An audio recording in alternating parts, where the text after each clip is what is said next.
Oh, hey, I didn't notice you there. I was just checking out this PSVR here. So I want to make a quick video that the Big House VR videos are ready. And I'm going to start releasing them right as I'm uploading this video now. So I just want to make a quick little intro video to let you guys know how this works. So there's about, I think it's 9 different videos. So basically I recorded as much as I could of the top 8s of both Melee and Smash 4. There were some little parts here and there, like in the middle and stuff, that I had to kind of not record specifically because I was running low on battery power. I want to make sure I got to the end with grand finals and stuff. So since I didn't have power outlet there, but either way, the recording came out great. It's really fun to watch. If you've never been to a tournament before, this is going to give you an idea of what to expect watching from the crowds. Big House is definitely one of the biggest tournaments of the year. And getting to sit there in the stands and like interacting with different players and whatnot that really love the game is really fun. You get to hear all the side bets going on, the cheers, the trash talk. You get to see players up on stage. You get to see the projector off to the side. So you can actually still watch the matches when you're watching these VR videos. It'll be a little tough to see the projector because the lighting, I didn't have like any control over it, but you can see what's going on. You know what's up.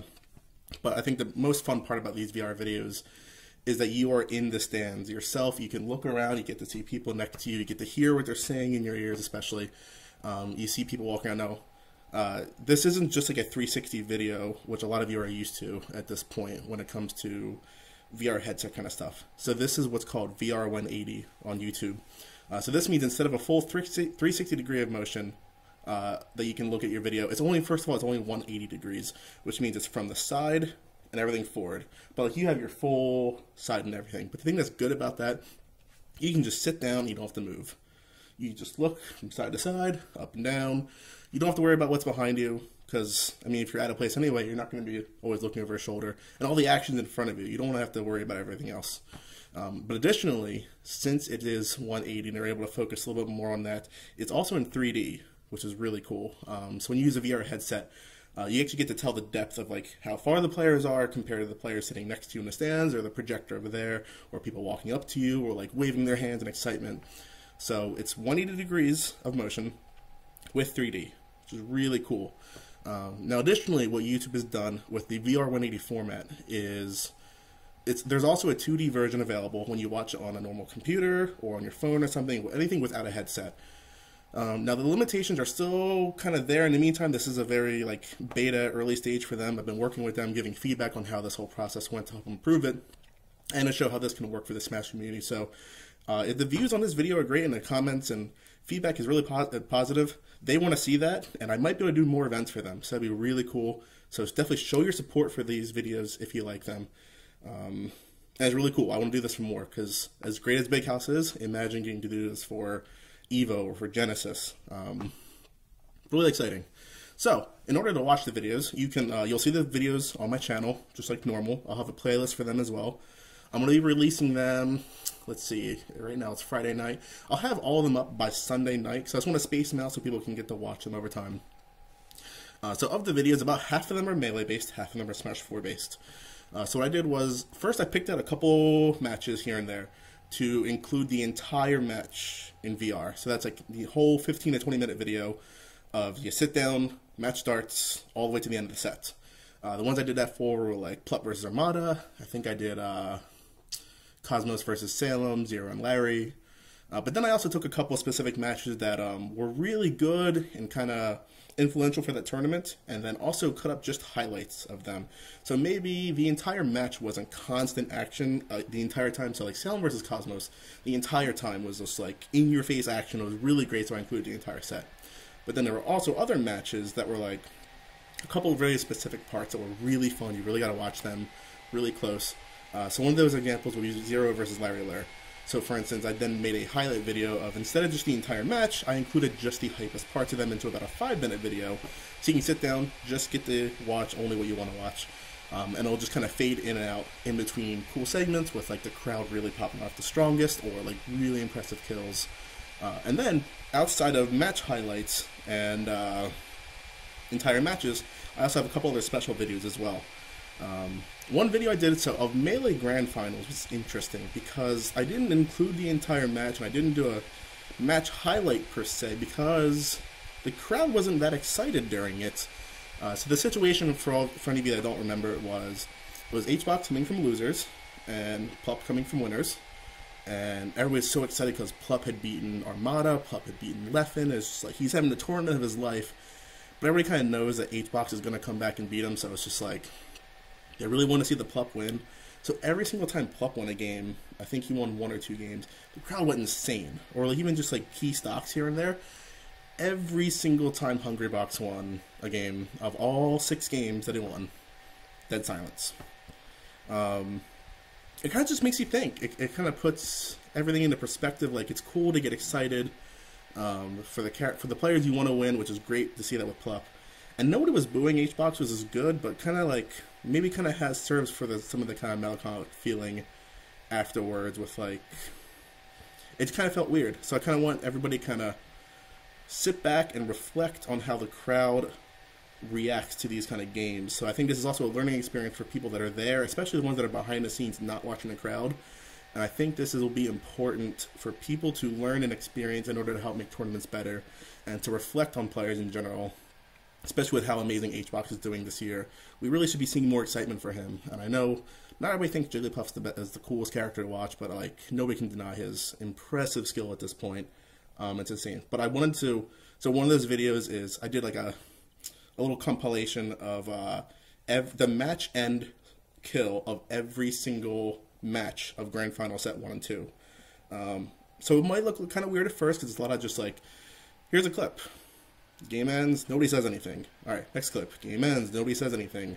So it's a lot of that, but kind of just like, it lets you kind of feed in what's going on there. And I'm coupling that video with another video, which is a shot I was able to get right when Melee ended. I ran up to the stage, and I just took some video of just HBox just kind of chilling there. I recorded 2 videos. I faded them together into one YouTube video. It's a really interesting thing. Like, the video doesn't have much content on its own because it's literally just kind of recording somebody standing there, just kind of reflecting on the win. Because I feel like this was the big point where HBox was started to be considered best in the world for Melee. So it was a very important moment. But the music that was playing on the loudspeakers was kind of sad. It was an interesting choice how that kind of ended up being on the random playlists. But it's a really cool feeling to take in, especially after watching the Grand Finals set from Melee. They forewent any kind of award ceremony. All the other players just ran off. Nobody really seemed to care. So it was a big moment for HBox, and it just seemed kind of dull in a weird way. So I kind of want all of us to reflect on that, see what that was like. So whole matches, highlights, the Grand Finals, every set game ending thing, the HBox after winning the event. Then I have one other video, which is probably going to be the one I released last. This is my favorite one of the bunch. It's a little compilation of parts from one of the Smash 4 matches. I think it was The Buzz versus Zero, I think it was. I forget. It was The Buzz versus somebody. And what happens in this video is it's something very crowd-based. Is that, so as I mentioned, there's a lot of hype and side bets going on. Honestly, shout out to the Smash 4 crowd during the 2. The Smash 4 crowd was so active and awesome. They were so great. Like I told all the people around me whenever I started recording, like, look, just so you guys know, you guys are in VR, kind of ham it up a little bit. Feel free to interact with the camera a little bit. So some people like turning around and pointing to the camera, like, yo, you see that? Who you got? Kind of thing. But in this specific match, Nikat is really into side betting, and I mean really into side betting. He loses a lot of side bets with somebody sitting right next to the camera. So you got to hear every single side bet and every discussion about it and every reaction to it. I don't want to spoil too much about it. So where all the other ones are very Smash and match-based focused, this is just a pure, hilarious Smash personality video that you guys gotta see. So look for all those videos. There's entire matches, highlights, the Grand Finals, ending stuff with Melee and Hungrybox, and then Nikat losing a lot of side bets, which is really funny. Now, in order to watch these videos, you can watch my desktop, but as I mentioned, the 2D area is kind of stuck in the middle of the screen where I was filming, which with where I had to kind of position my camera to make sure I got projector and players and people in the crowd, I couldn't really get a good 2D spot for that. So you can watch on desktop. You will not get the full experience, not even close. You can still hear everything fine, which is cool, but I definitely recommend getting to see this in VR. For those of you who've not watched VR yet, let me explain to it how it works. There are plenty of devices you can use for VR. So I'm going to go over some of the common ones and ones that I use. So one that I open up the video with, PSVR. So what's really easy about this is that it's tied to a home gaming console. So PS4 is an amazing system. Shouts to Persona 5. And PSVR, especially with Black Friday coming up, you could be getting your own PSVR for a pretty good price. It's fun. I liked it. It was the first device I was kind of working around with this to beta test these videos and doing for any editing process. Very easy to use, which is the best part about it.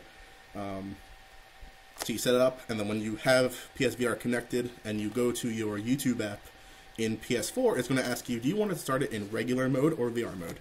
You hit VR mode, you go to my channel, you hit the video, and if it's a VR enabled video, like the next batch of videos I'll be releasing, boom, it's in a VR. Make sure to set your quality settings to the highest. I've noticed with PlayStation on their YouTube VR app, it doesn't always default to the highest setting, and these videos do go up to 4K. So 4K videos, 4K VR videos, a lot of bandwidth involved in that, so make sure you do have good internet, otherwise it's going to be buffering quite a bit. But you can downscale all the way to VR like 720p or something, which won't look as good, but it can do it. PSVR, very easy to set up, very common. So the other thing I was using, which I don't have on me right now, I was using a Google Cardboard with my last phone to also view a lot of these videos, which is by far the cheapest entry option. So I've gotten like free Cardboard viewer for VR stuff like from tech conferences, which you can really just find people giving out. Otherwise, you can go to Google's website. I'll put a link in the description to buy a Google Cardboard. I think they're somewhere around $10 tops. And even though it's called Cardboard, there is actually like special lenses inside there that help stretch the image properly. So the downside of the Google Cardboard is that it's not the most comfortable because it is made out of cardboard and there's no strap for your head. So you have to hold it up, look around. But it's really cool to just kind of, like the videos aren't that long. The longest video is 15 minutes, the shortest one's like 2 or 3 minutes. It's the good, cheap way to see if you like VR before getting into it with a bigger device. And then the other method I've been doing is in between the time I started the videos and now at this point, my phone had broke, and I bought a new phone. I bought a Pixel 2. Awesome phone. Now, Pixel 2 is one of the phones that is compatible with the Google Daydream VR headset, which I have right here. This Google Daydream VR headset retails for $99, or you can also get last year's Daydream model for $79. The difference between them is this one's a little bit higher, better quality, has a third strap on it to help keep it more attached to your head, moving well. But this headset, I prefer this $99 headset working with my phone more than a PSVR. I feel like, so the PSVR relies on a lot of head tracking with the PS camera, where this doesn't. So actually I've gotten a lot better, just a lot more smoother video feedback with this in general. Feels like, I don't know, it relies more on gyroscopes and motion controls from your phone rather than camera tracking. So while there is some stuttering here and there with the PSVR, keeping your head like straight and steady, I find the VR with the Daydream much more enjoyable. Also, the Daydream comes with a really cool little controller for your phone, and their YouTube app on Android with the Daydream headset is so much better than the PS YouTube VR app. That one's good, but since I've gotten this a couple days ago and I've been using it, it is by far the best VR experience. Heavily recommend it. Now, there are also kind of other third-party VR headsets you can use with phones that are like $20, $30, which I've tried some of them. They lasted for a little bit. Sometimes some phones may not fit them correctly, but the phones that work with the Google Daydream VR will work with it perfectly. Mostly any of your more recent Android phones should work with it.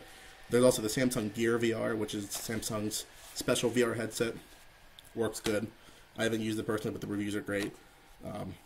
Or if you're a big ball and you got an Oculus Rift, by all means use that. You use that on your computer. These videos are going to look amazing. So any kind of VR headset you have, it's awesome. Just pop your phone in here, you pop this on, and all of a sudden, you're at a Smash tournament. I'm not in my bedroom right now. I'm at a Smash tournament. It's pretty awesome. So enjoy the videos. I'm going to be scheduling them to go out every few hours between now and between Sunday night. So I don't want to like flood any subscriber boxes, but please leave a like on the videos, leave some comments. I want to know whether you like the videos or not. Be truthful, because I'm actually passing these comments on to YouTube and Google directly, like in company meetings with this. I just had a meeting with them earlier. Legal just gave me the go-ahead to post the videos now, which is why I'm doing this, and they want to see some good comments. So you guys have any kind of constructive criticism, I'm going to be passing that on to them to improve their service. If you guys have positive feedback and comments, post them, and we're going to be able to see more Smash events in VR with a better just experience working with them. And the more we get like YouTube and Smash together, better that is for everybody. I'm glad that I could help bring this to the community, and I hope you enjoy these really special videos, getting to experience a Smash tournament that you've never had before. Thanks, and enjoy the matches.